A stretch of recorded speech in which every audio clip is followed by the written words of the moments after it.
Imran Khan. Bismillah ar-Rahman ar-Rahim. Iyyaka na'budu wa iyyaka nasta'in. No one did research that before 9/11, the majority of suicide attacks in the world were by Tamil tigers, who were Hindus. No one blamed Hinduism, and quite rightly. What has Hinduism got to do with what desperate people were doing in Sri Lanka? Rather than sending us any proofs, they sent their jets in, they bombed us. We retaliated. A jet, two of their planes were shot down, one pilot bailed out in Pakistan. We immediately returned the pilot, saying that, look, we do not want any escalation. Rather than taking that as a peace gesture, the entire campaign, almost the entire campaign of Mr. Modi in the election was how he had taught Pakistan a lesson that jets had killed 350 terrorists. Complete lie. They had just killed about 10 trees of ours, which was quite painful given that, we are growing all these trees. He then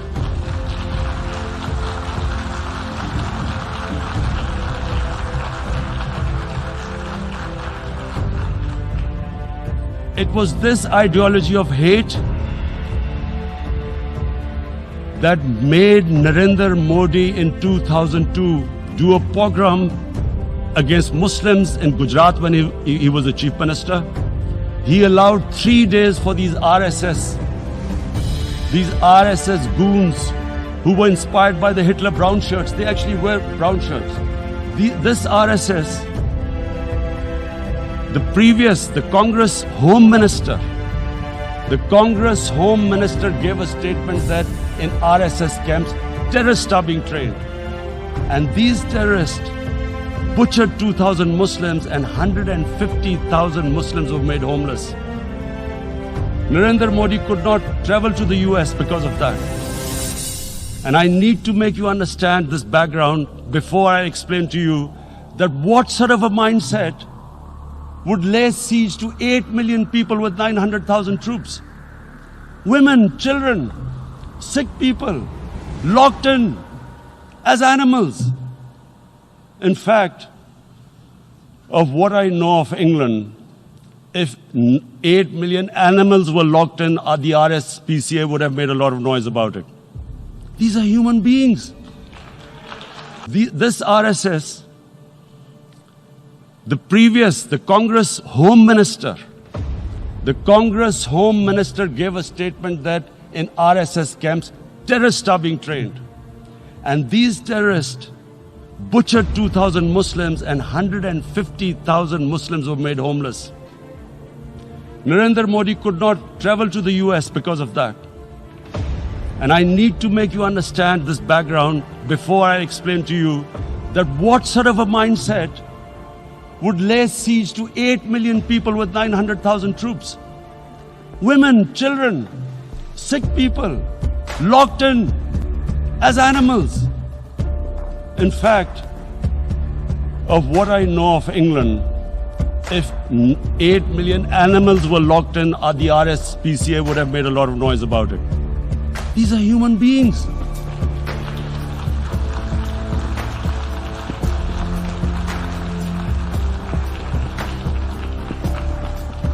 And Mr. President, what comes with racial superiority, these illusions of Aryan superior race, is arrogance. The two go together. And it's arrogance that makes people make mistakes and do stupid things. Cruel things like what Narendra Modi has done. It's sheer arrogance. And it's arrogance that has blinded him from the fact that what is going to happen when the curfew is lifted. Has he thought about it? This hasn't been thought through. What is he going to do when he lifts the curfew?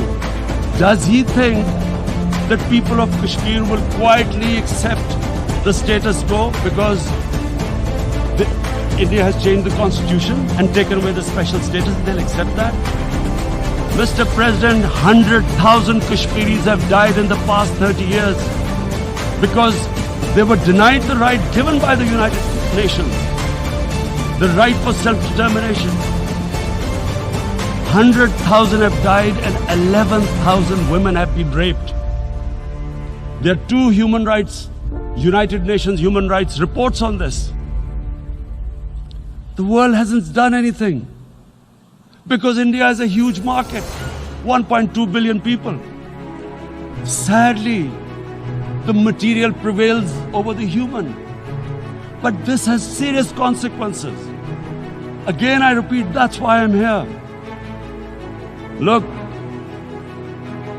what is going to happen when the curfew is lifted will be a bloodbath. The people will come out. There are 900,000 troops there. They haven't come to, as Narendra Modi says, he's done this for prosperity of Kashmir. This is supposed to be for the development. These 900,000 troops, what are they going to do when they come out? There'll be a bloodbath. Has he thought it through what happens then? Mr. President, has anyone thought that what happens when there is a bloodbath? What do you think the impact will have on people of Kashmir? What do you think they will think? The way they have been boxed in their houses, treated like worse than animals, no rights. Thousands of all the political leadership has been arrested, taken out of Kashmir. Even those Kashmiri leaders who were pro-India have been taken out. 13,000 boys have been picked up and taken to God knows which destinations. So what do they think? What will the people of Kashmir do when they lift the curfew? They will be out in the streets. And what will the soldiers do? They will shoot them. They've already used pellet guns, blinded young boys. In the last 6 years, the 5 years, the oppression that has gone on in Kashmir. And so, Kashmiris will be further radicalized. Mr. President, there will be another Pulwama. And guess what? India will blame us. They're already blaming us. They're saying all this is happening because of Pakistan. One of their defense ministers said, there are 500 terrorists lined up on the border to go in. Why would Pakistan send 500 terrorists when there are 900,000 troops? Then what impact are they going to make? What will they do? And why would? Don't we know that the moment there is some terrorist attack, all that will happen is there will be further cruelty and oppression of the people of Kashmir. We will just give the 900,000 troops to further crush the people of Kashmir. And then we'll give the Indian government an excuse that, look, Pakistan is a terrorist state, and this mantra that has gone on, Islamic terrorism. The moment you use this catchword, Islamic terrorism, the whole world turns away. No one talks about human rights. You can do whatever you want, which is what has happened in Kashmir, because they keep using this word, Islamic terrorism. And this is what they're doing right now. What do we benefit from further increasing the cruelty on the people of Kashmir? And why would we want this? But there is no other narrative left for India. As when they lift the curfew, whatever happens, Pakistan will be blamed, and there is always a danger of another Pulwama. They might come and bomb us again, and then another cycle might start. And what does Narendra Modi think? That 180 million Muslims of India are thinking right now. Aren't they watching these Kashmiris stuck inside for 55 days they've been stuck in? Aren't they watching? What do you think? Don't you think that the Muslims will be radicalized in India? And I'm talking about 180 million people. And when they get radicalized, there will be some incident in India somewhere down the line. again we will be blamed. And I'm warning you right now, again we will be blamed. And Mr. President, what about 1.3 billion Muslims who are watching this? And they know that it is only happening in Kashmir because they are Kashmiri Muslims. This is not happening to Kashmiri Hindus. They know that this is happening because of their religion. So what do you think they will be thinking? What do you think the Jewish community would think if they were, forget 8,000 Jews stuck like this? What do you think Europeans would think? What do we think? I mean, any human community, if their members are stuck like that, what do you think they will think? Are we a children of a lesser God? Is it not going to cause us pain? And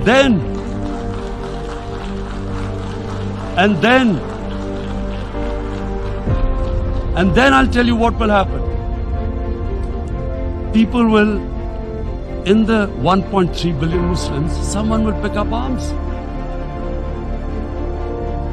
I know we've been brought up with films, Western films. This good, decent guy doesn't get justice. He decides to pick up a gun and start seeking justice. There was a film made in New York, famous film called Death Wish.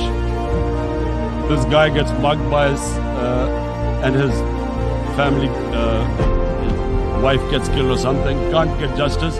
He picks up a gun and he goes around shooting muggers. And the whole cinema cheers him on. So what do you think the Muslims are thinking right now? If there is a bloodbath, there will be Muslims becoming radicals, not because of Islam, because of what they will see, that there's no justice when it comes to Muslims. There were Rohingya Muslims, Myanmar, who are, God knows, almost 1 million people out, ethnic cleansing. What was the response of the world community? So what do you think will be the response of 1.3 billion Muslims? I picture myself. I'm in Kashmir. I've been locked up for 55 days.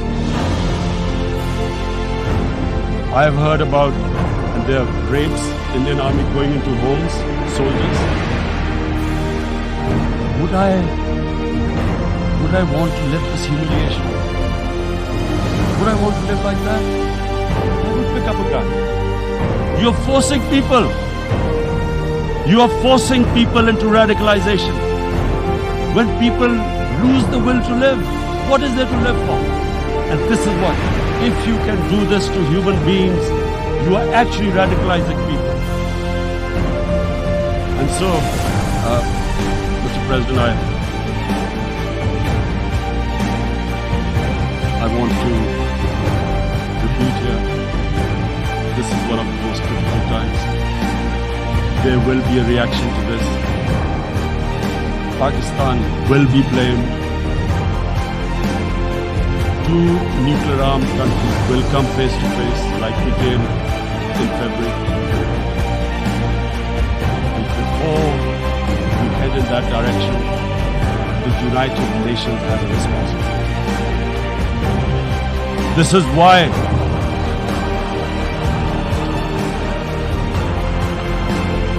why the United Nations came into being in 1945. We were supposed to stop this happening. I feel we are back to 1939. Munich. Czechoslovakia has been taken, annexed. What is the world community going to do? Is it going to appease a market of 1.2 billion, or is it going to stand up for justice and humanity?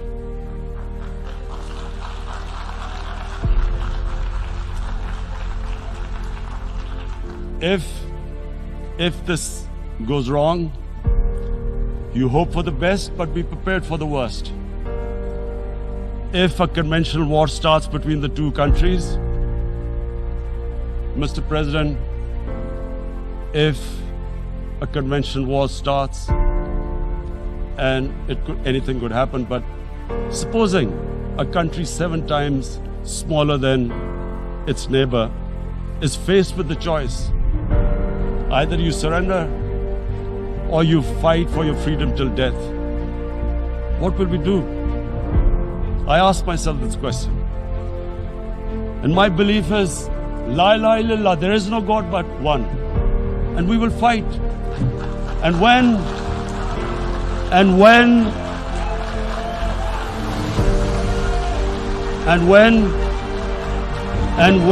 a nuclear armed country fights to the end, it will have consequences far beyond the borders. It will have consequences for the world, which is why I repeat I'm here. Because I'm warning you, it's not a threat. It's a fair worry that where are we headed? And I've come here to tell the UN, you've got to, this is a test for the United Nations. You are the one who guaranteed the people of Kashmir the right of self-determination. They are suffering because of that. And this is the time. This is the time not to appease like in 1939 appeasement took place. This is the time to take action. And number one action must be that India must lift this inhuman curfew, which has lasted for 55 days. It must free all political prisoners, and especially those 13,000 boys that have been picked up. Parents don't know where they've disappeared. And then the world community must give the people of Kashmir their right of self-determination. Thank you.